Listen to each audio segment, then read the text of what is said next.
खोल, बाहर बहुत तेज बारिश हो रही है। मेरी बच्ची बुखार से तप रही है। आज दरवाजा नहीं खोलूंगी बुढ़िया।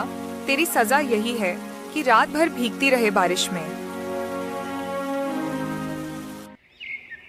चंद्रपुरा राज्य में एक गांव था जहां एक बूढ़ी औरत धनवंती अपने दिन बिता रही थी। उसके साथ उसकी बेटी गीता और बहू मालिनी रहते थे। धनवंती का बेटा काफी पहले मर चुका था और अब घर का सारा काम गीता और धनवंती के कंधों पर था। दिन भर गीता जंगल से लकड़ियां लाती और धनवंती घर के बाकी काम करती। लेकिन मालिनी, जो घर में एकमात्र बहू थी, आराम करती रहती थी और अपनी जिम्मेदारी से बचती थी। एक दिन गीता की तबीयत बिगड़ गई और वह काम करने नहीं जा पाई। बुखार के कारण वह पूरी तरह से कमजोर हो गई थी। इस पर मालिनी ने दोनों माँ बेटी को घर से बाहर निकाल दिया। बाहर बारिश हो रही थी। गीता, जो बहुत दर्द में थी, अपनी माँ से कहने लगी, माँ, मैं आज जंगल नहीं जा पाई लकड़ियाँ लाने। इस वजह से भाभी ने हमें घर से बाहर निकाल दिया। हम बारिश में भीग रहे हैं, लेकिन भाभी को क्या, उन्हें हमारी जरा सी भी चिंता नहीं है। बिल्कुल बेटा, तुझे इतनी तेज बुखार है और बहू ने हमें घर से बाहर निकाल दिया। मैं कैसी माँ हूँ, अपनी बुखार से तपती बच्ची को छांव भी नहीं दे सकती। अगर मेरा बेटा जिंदा होता तो हमें आज ये दिन नहीं देखना पड़ता। तुम ठीक कह रही हो माँ। आज अगर भैया होते तो भाभी को ये सब करने ही नहीं देते। पर माँ, जब भाभी हमसे इतनी नफरत करती हैं, तो फिर हम उनके साथ क्यों रह रहे हैं? चलो ना कहीं और चलते हैं।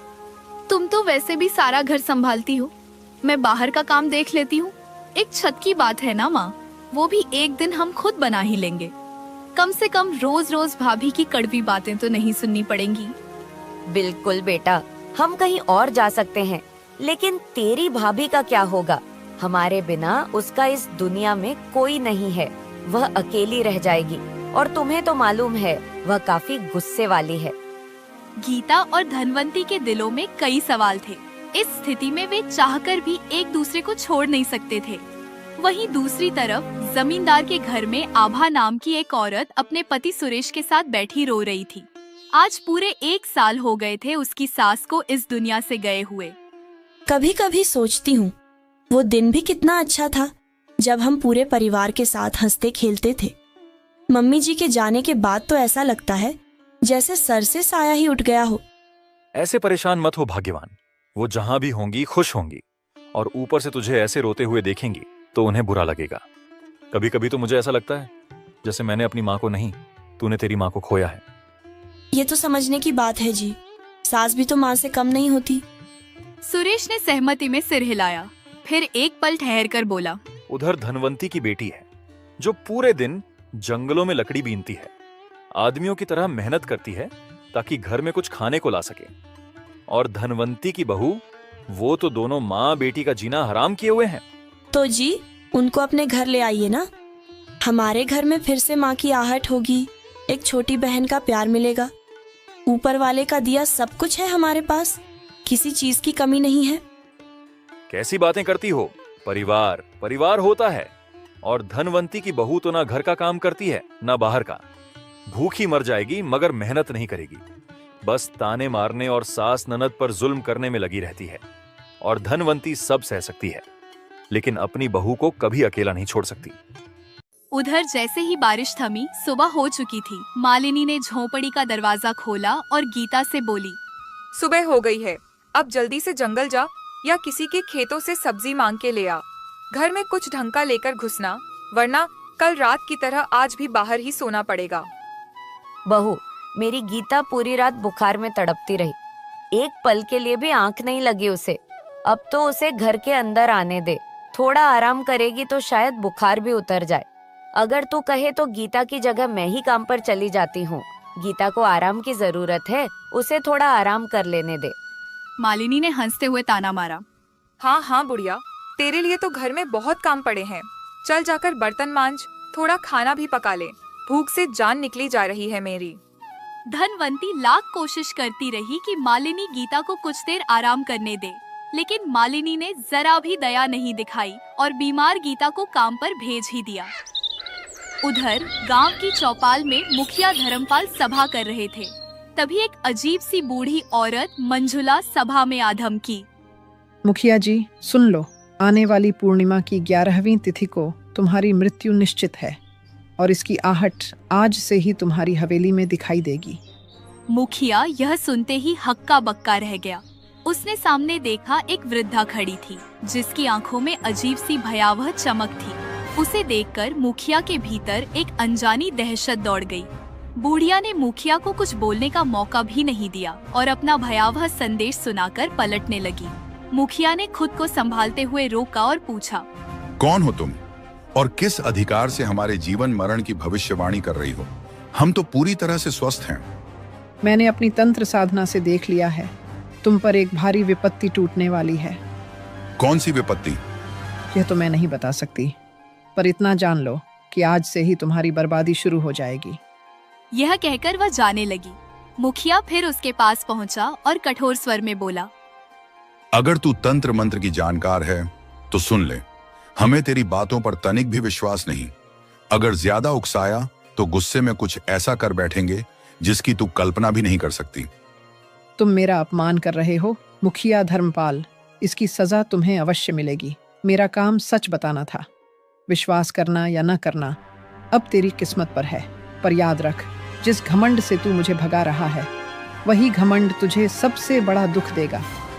तेरी धमकियों से डरने वाला नहीं हूं मैं। जा कहीं और जाकर अपने तंत्र मंत्र की कहानियां सुना। मुखिया ने अपने सेवकों को इशारा किया। इस पागल बुढ़िया को यहाँ से निकालो। सेवक उसकी ओर बढ़े ही थे कि मंजुला एक अजीब सी रहस्यमयी हंसी हंसते हुए बोली, याद रखना मुखिया, आज की रात तेरा सुख चैन छिन जाएगा। जिसे तू सबसे अधिक प्यार करता है वही तुझसे दूर हो जाएगा। बकवास बंद कर और निकल जा यहाँ से। तभी उसकी पत्नी कलावती बीच में आ गई और बोली, ये आप क्या कर रहे हैं जी? अगर कहीं इसकी बातें सच हो गईं तो? तुम भी इसकी बातों में आ गई? हाँ आ गई, क्या करूं? कम से कम वो बुढ़िया झूठी नहीं, सच बोलती सी लगती है। मगर तुम तो अपने घमंड में इतने अंधे हो गए हो कि सच सामने होते हुए भी देख नहीं पा रहे। याद रखना, अगर कोई अनहोनी हुई तो इसके जिम्मेदार सिर्फ तुम ही होंगे। बस करो, एक बुढ़िया की बातों में आकर कांप रहे हो। याद रखो, गांव का मुखिया मैं हूं और जब तक मैं हूं किसी भी तंत्र मंत्र, झूठे श्राप या अनहोनी से डरने की कोई जरूरत नहीं। लोग धीरे धीरे वहां से चले गए, पर उनके मनों में मंजुला की भविष्यवाणी गूंजती रही। मुखिया धर्मपाल सो रहा था और कलावती आंखों में चिंता लिए बैठी थी। तभी अचानक हवाएं तेज चलने लगी, खिड़कियां जोर जोर से पटकने लगी। कलावती उठकर खिड़की बंद करने गई। तभी उसे आंगन में किसी साय का आभास हुआ। कौन है वहाँ? कलावती ने घबराकर पुकारा, पर जवाब में बस हवा की सिसकियां सुनाई दी। डर के मारे उसने तुरंत पर्दा गिरा दिया और बिस्तर पर बैठ गई। तभी अचानक यशपाल के कमरे से चीखने की आवाज आई, बचाओ माँ, पिताजी, कोई मुझे बचाओ। धर्मपाल और कलावती दौड़कर यशपाल के कमरे में पहुँचे। यशपाल का शरीर बुरी तरह कांप रहा था, आंखें लाल हो चुकी थीं। बेटा क्या हुआ तुझे? वो छाया, वो मुझे देख रही थी, वो मुझे मार डालेगी। अचानक कमरे में जलता दीपक बुझ गया। चारों ओर घना अंधेरा छा गया। यशपाल की चीखें गूंजने लगी, हे भगवान, मेरे बेटे को बचा लो। पर कुछ ही क्षणों में यशपाल की सांसें थम गई। धर्मपाल उसे झंझोड़ता रहा, पुकारता रहा, नहीं, मेरा बेटा। यशपाल, आंखें खोलो बेटा, उठो। मुखिया घुटनों के बल गिर पड़ा। उसके आंसू पछतावे में बह रहे थे। बुढ़िया सही कहती थी, मैंने उसका अपमान किया था और यह उसी की सजा है। कलावती फूट फूट कर रो रही थी। घर पर सन्नाटा छा गया था। बुढ़िया मंजुला की कही हुई बातें अब हकीकत बन चुकी थीं, लेकिन यह तो बस शुरुआत थी।